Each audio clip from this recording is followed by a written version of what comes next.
আসসালামু আলাইকুম রহমতুল্লাহ।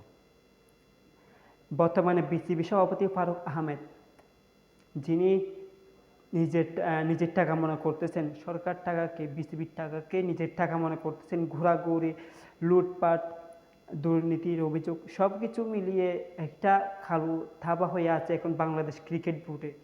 এখন বর্তমানে যিনি আছেন বিসিবি সভাপতি ফারুক আহমেদ, তিনি যদি ভবিষ্যতে যদি আবার নির্বাচনে আবারও যদি দাঁড়ান, আবারও যদি নির্বাচন হয়ে আসেন বিসিবি সভাপতিতে, তবে আরও কালো দাবাটা যেন আরও কালো হয়ে দাঁড়াবে, আরও কালো হয়ে দাঁড়াবে বাংলাদেশ ক্রিকেটে। তো এখন ভবিষ্যতে আমরা জানি জুলাই বা আগস্টে 2 মাসের মধ্যেই নির্বাচন হবে। সেই নির্বাচনে দাঁড়াবে ফারুক আহমেদ এবং নতুনভাবে নাম আসছে বুলবুল সাহেব, যিনি বাংলাদেশের টেস্টে প্রথম সেঞ্চুরি করেছিলেন তিনি, তার নামও আছে। আগে আমরা তার নিয়ে শুনেছিলাম তিনি বাংলাদেশের হয়ে কোনো কাজ করতে পারতেছে না, তার একটা বড় আক্ষেপ সেটা। এবং সে বাইরে ক্রিকেটে কাজ করেছেন, আফগানিস্তানে কাজ করেছেন, ওয়েস্ট ইন্ডিজে কাজ করেছেন, অন্যান্য জায়গাতেও কাজ করেছেন তিনি ক্রিকেট নিয়ে। তবে তিনি বাংলাদেশে হয়ে যদি বাংলাদেশের একটা কোনো কাজ যদি কাজ করতে না পারে, বাংলাদেশ উন্নতির কাজ তিনি যদি কাজে না আসতে পারেন, তার ভিতরে সেটা একটা আক্ষেপ আছে। তো তা আমরা গতবার খেলার যুগে দেখেছি সেটা।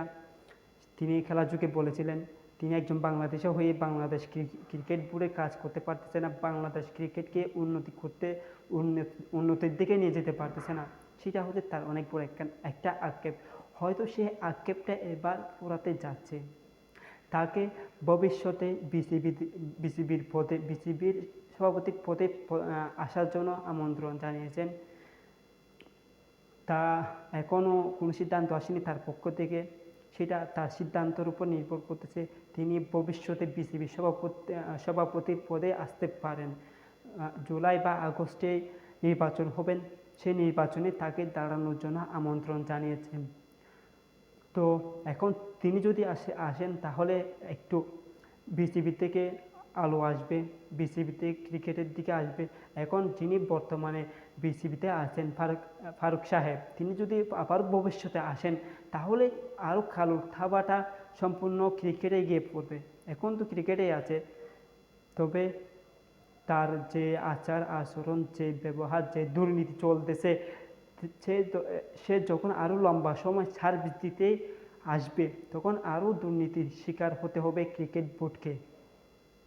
আমরা চাই তারা বিসিবি সভাপতি ফারুক আহমেদ পদত্যাগ হোক, তাকে যেন সেই পদ থেকে সরিয়ে দেওয়া হয় এবং নতুনভাবে একজন সঠিক মানুষ আসতে পারে, যেন যে কাজ করতে চায়, যে ক্রিকেট নিয়ে কাজ করতে চায়, ক্রিকেট উন্নতি করতে চায়, সে যেন বিসিবি সভাপতির পদে আসেন, সেই প্রত্যাশাই থাকবে। আশা করি বুলবুল সাহেব এদের থেকে কিছুটা শিখে নেবে। সে আশা করি সৎ পথে থাকবে, অসৎ পথে যাবে না। অসৎ পথে গেলে তার পরিণতি কী হবে তা এখনও সবাই দেখতেছে। কারণ পাওয়ান সাহেব গেছে, বর্তমানে বিসিবি সভাপতি আসছে প্রায় 1 বছরও হচ্ছে না, তার মধ্যে এত দুর্নীতি, এত অভিযোগ তার বিরুদ্ধে জমা হচ্ছে, যেটা এখন ভবিষ্যতে তার জন্য একটা বড় ধাক্কা হতে চলেছে। আশা করি সে আর ভবিষ্যতে দাঁড়াতে পারবে না, বিসিবি সভাপতির পদে আসতে পারবে না, সেই প্রত্যাশাই করি। সবাই ভালো থাকবেন। এখন দেখার বিষয় বুলবুল সাহেব এখনও তার সিদ্ধান্ত জানায়নি, সে কি এখন বিসিবির পদে আসতে পারেন কিনা, এবং সেটা হচ্ছে সম্পূর্ণ তার বিষয়, তার ব্যক্তিগত ব্যাপার। তিনি যদি কাজ করতে চান, তিনি যদি বাংলাদেশ ক্রিকেটের উন্নতি চান, তাহলে অবশ্যই আসতে চাইবেন এবং সৎ পথের থেকেই কাজ করবেন। কোনো দুর্নীতি, কোনো অভিযোগ, কোনো নেতিবাচক কোনো ইস্যু থাকবেন তার প্রতি, সেই কাম্য রইল এবং সবাই ভালো থাকবেন।